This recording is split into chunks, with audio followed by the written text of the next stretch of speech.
के पास अभी 300 से ज्यादा सांसद हो रहे हैं और देखो आगे आगे क्या होता है, देखो आगे आगे क्या होता है। और इंडिया आघाड़ी को छोड़कर कौन कौन जाता है, तो मतलब इंडिया आघाड़ी को छोड़ने वाले लोग आगे मिलेंगे। मतलब अपोजिशन में रहकर कोई फायदा नहीं है। सरकार में जाएगी तो कोई अपना भी भला होगा, लोगों का भला होगा, अपने स्टेट का भला होगा। कई पार्टियां मतलब इंडिया आघाड़ी को छोड़कर आगे मतलब हमारे एनडीए में आ सकती है और जरूर हमारी संख्या और भी ज्यादा 400 से ज्यादा हमारी संख्या बढ़ेगी। हमारे साथ बातचीत करने के लिए हैं रिपब्लिकन पार्टी के चीफ हैं रामदास अठावले जी, साथ में एनडीए का हिस्सा भी हैं। रामदास जी, सबसे पहले इस जीत को किस तरीके से देखते हैं? हालांकि आंकड़ा पिछली बार की तरह नहीं पहुंच पाया और जो 400 पार का आंकड़ा दिया हुआ था, एक टारगेट सेट किया था प्रधानमंत्री ने, वो आप लोग नहीं छू पाए। मुझे लगता है कि लोकतंत्र में जो जनता मतलब वोटिंग करती है तो उसके मुताबिक जनता का आभार व्यक्त करने की हमारी जिम्मेदारी है। और जरूर हमने 400 पार का नारा दिया भी था, उसके लिए हमने इतना काम भी किया था, लोगों में विश्वास पैदा करने का काम भी हुआ था। मोदी जी ने बहुत ही अच्छे अच्छे निर्णय लिए थे और 2019 में बीजेपी को 303 सीटें मिली थी, एनडीए को कम से कम 335 सीटें थी। इसीलिए हमको ऐसा विश्वास था कि भाई हमने इतने काम किया है। महिला आरक्षण बिल पास हुआ है, 3 तलाक का भी कानून मतलब हमने पास किया है, 370 आर्टिकल को हटाया है और 80 करोड़ लोगों को फ्री में अनाज दिया जा रहा है और अनेक निर्णय जो ऐसे है। उस निर्णय से हमें विश्वास था कि वह हम 400 तक पहुंचेंगे। लेकिन जो भी जनता का मैंडेट है, कुछ कारणवश हमको सीटें कम मिली है, लेकिन जनता का मैंडेट ये है कि नरेंद्र मोदी जी के नेतृत्व में एनडीए की सरकार बननी चाहिए। क्योंकि जब भी बीजेपी के पास मेजोरिटी भी थी, 282 303 सीटें थी, तब भी मतलब एनडीए की सरकार ही बोला जाता था। तो इसीलिए छोटे छोटे दलों को साथ में लेकर सरकार 14 में 19 में बनी थी और मैं लगातार 2014 में 19 में मंत्रिमंडल में मैं रहा हूँ। मेरी पार्टी छोटी पार्टी है, मैं अकेला मैं राज्यसभा में हूँ। तो मुझे लगता है कि जिस तरह अभी हमारे आंकड़े बढ़ भी रहे हैं, मतलब अभी 300 के ऊपर हम चले गए हैं। अभी जानकारी मिली है कि पहले तो 292 थे, लेकिन एनडीए का जो कुनबा है अब वो लगातार बढ़ता चला जा रहा है। 300 से ज्यादा सांसद अब हो चुके हैं एनडीए के पास में। हाँ, तो एनडीए के पास अभी 300 से ज्यादा सांसद हो रहे हैं और देखो आगे आगे क्या होता है, देखो आगे आगे क्या होता है। और इंडिया आघाड़ी को छोड़कर कौन कौन जाता है, तो मतलब इंडिया आघाड़ी को छोड़ने वाले लोग आगे मिलेंगे। मतलब अपोजिशन में रहकर कोई फायदा नहीं है। सरकार में जाएगी तो कोई अपना भी भला होगा, लोगों का भला होगा, अपने स्टेट का भला होगा। इसीलिए कई पार्टियां जो है, कई पार्टियां मतलब इंडिया आघाड़ी को छोड़कर आगे मतलब हमारे एनडीए में आ सकती है और जरूर हमारी संख्या और भी ज्यादा 400 से ज्यादा हमारी संख्या बढ़ेगी। आपकी यदि हम बात करें, आपकी पार्टी की बात करें, तो आप 2014 से लगातार सरकार का हिस्सा रहे हैं, मंत्री भी रहे हैं। इस बार क्या कुछ डिमांड है आपकी एनडीए में सरकार की तरफ से? आप एक बार फिर से मंत्री बनेंगे? मेरी डिमांड कुछ नहीं है। मेरी डिमांड यही रहेगी कि भाई मंत्रिमंडल में आरपीआई को स्थान मिलना चाहिए, क्योंकि महाराष्ट्र में सीटें जो ना हमारी कम आई है, जो भी सीटें चुनकर आई है उसमें रिपब्लिकन पार्टी ऑफ इंडिया का बहुत बड़ा हिस्सा है। और पूरे देश भर में मैं 20 राज्यों में जाकर आया और 20 राज्यों में बीजेपी का समर्थन, एनडीए का समर्थन करने का ऐलान करके मेरे कार्यकर्ताओं को मैंने काम पे लगाया था। और इसीलिए मुझे पूरा विश्वास है कि जो भी निर्णय माननीय नरेंद्र मोदी जी लेंगे, अमित शाह जी लेंगे, वो हमको मंजूर है।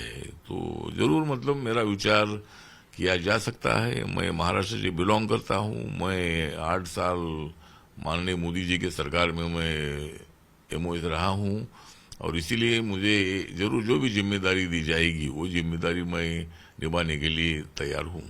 अब जेडीयू की तरफ से ये बोला जा रहा है, क्योंकि अब जेडीयू और टीडीपी ऐसी पार्टियां हैं जिनका समर्थन के बिना सरकार नहीं बन पाएगी। हालांकि अब 300 के ऊपर तो आंकड़ा पहुंच गया, लेकिन उनकी जरूरत है। जेडीयू की तरफ से ये बोला गया कि कई राज्यों में जो योजना आई थी जवानों को लेकर, सेना को लेकर, उस योजना का रिव्यू होना चाहिए, क्योंकि जवानों की जब भर्तियां हो रही थीं तो उसमें कहीं ना कहीं उसका विरोध हो रहा था। तो हम उस योजना का विरोध तो नहीं करते हैं, लेकिन हम ये चाहते हैं कि उसका रिव्यू किया जाए सरकार में रहकर। आपको लगता है कि अब जो घटक दल हैं उनका प्रभाव ज्यादा रहेगा बीजेपी पर एनडीए में सरकार चलाने को लेकर? मुझे लगता है कि सरकार चला में कोई दबाव वगैरह नहीं रहेगा, लेकिन सुझाव देने का हर एक को अधिकार है। मतलब इसके पहले भी एनडीए की सरकार थी, दूसरे एनडीए के पार्टियों के मंत्री उसमें हुआ करते थे और तब भी एनडीए की सरकार बोला जाता था। अभी आंकड़े कम आ गए इसीलिए एकदम दबाव बढ़ गया, ऐसा बिल्कुल नहीं है। इसके पहले भी एनडीए के पार्टनर सब मंत्रिमंडल में थे। तो जिस तरह अग्निपथ की योजना है, तो अग्निपथ की योजना इसलिए बनाई थी कि उसमें मतलब आगे आर्मी में परमानेंट मतलब रिक्रूट होने के लिए उसको जिस तरह ट्रेनिंग होता है उसी तरह 2-3 साल वो ट्रेनिंग करे, उनको उसके लिए हर महीना पैसा भी मिलेगा और बाद में वो आर्मी में भर्ती हो सकते हैं। इसीलिए फायदे की ये योजना है, लेकिन इस पर जरूर माननीय नरेंद्र मोदी जी ने सोचकर, माननीय राजनाथ सिंह जी ने सोचकर ये निर्णय लिया था।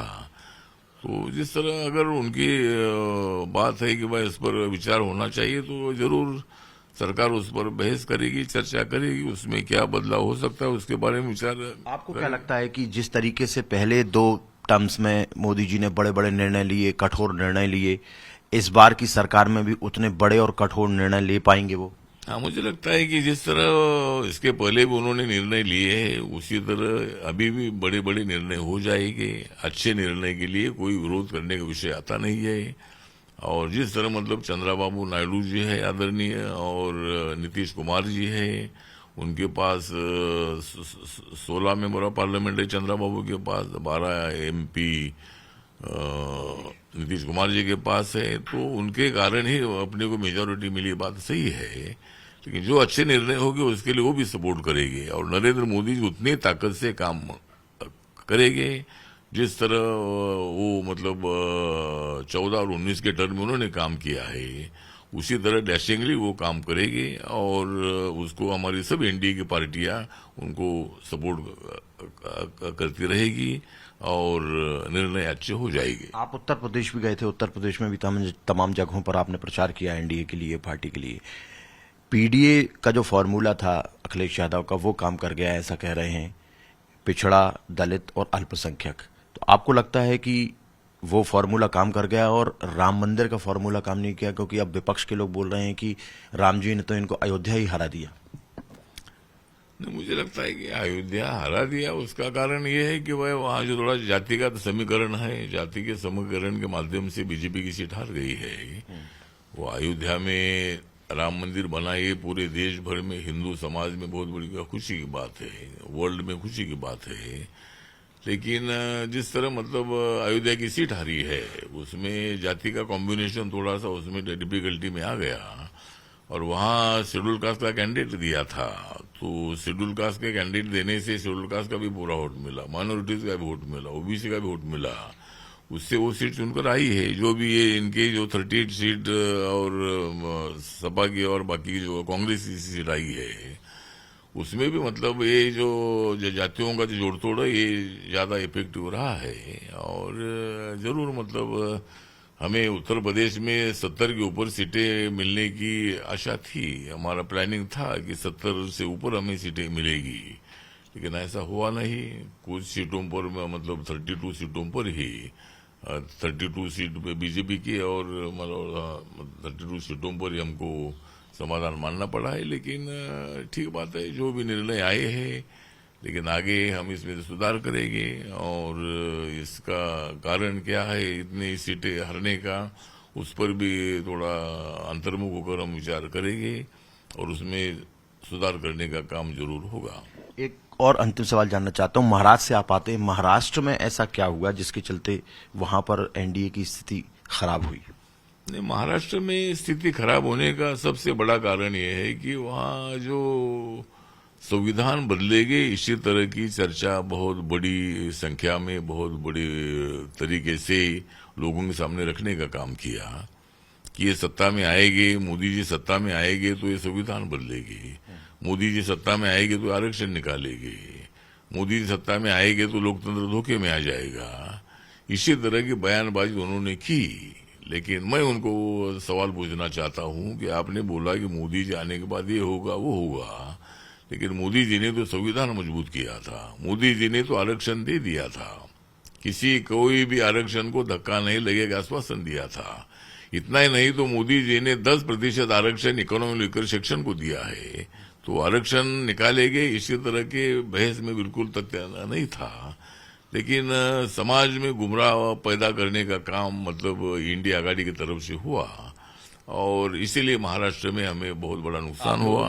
आप लोग जो वो लोग गुमराह करने की कोशिश का जो आप आरोप लगा रहे हैं कि वो लोग गुमराह कर रहे थे, आप लोग जनता को ये कन्विंस नहीं कर पाए कि नहीं ऐसा कुछ नहीं होने वाला है, वो ज्यादा प्रभावशाली तरीके से तो मतलब नहीं, हम तो बोलते थे कि भाई ऐसा होने वाला नहीं है, माननीय प्रधानमंत्री जी ने भी बोला, हम सब लोग बोलते भी थे, लेकिन लोगों में इतना शायद विश्वास वो लोगों को नहीं लगा, तो इसीलिए मतलब उनके तरफ से ज्यादा वोटिंग हुआ। लेकिन उसके बावजूद भी मैंडेट हमको मिला है, इसका हमें पूरा अभिमान है।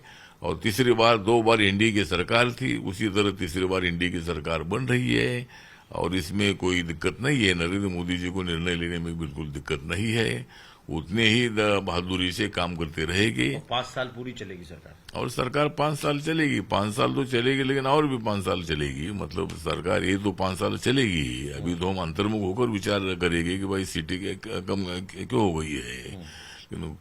कुछ राज्यों में दिल्ली है, मध्य प्रदेश है, उत्तराखंड है, हिमाचल प्रदेश है, छत्तीसगढ़ है, बिहार है, तेलंगाना है, आंध्र प्रदेश है, तो ऐसे राज्यों में मतलब सीटें हमको अच्छी मिली है। लेकिन बाकी के महाराष्ट्र, उत्तर प्रदेश और राजस्थान और वेस्ट बंगाल, तो ये 4 राज्यों में थोड़ी सीटें हमको कम मिली है, इसीलिए 100 सीटें हमारी कम हुई, नहीं तो 400 पार का जो नारा था वो पूरा सफल हो जाता था।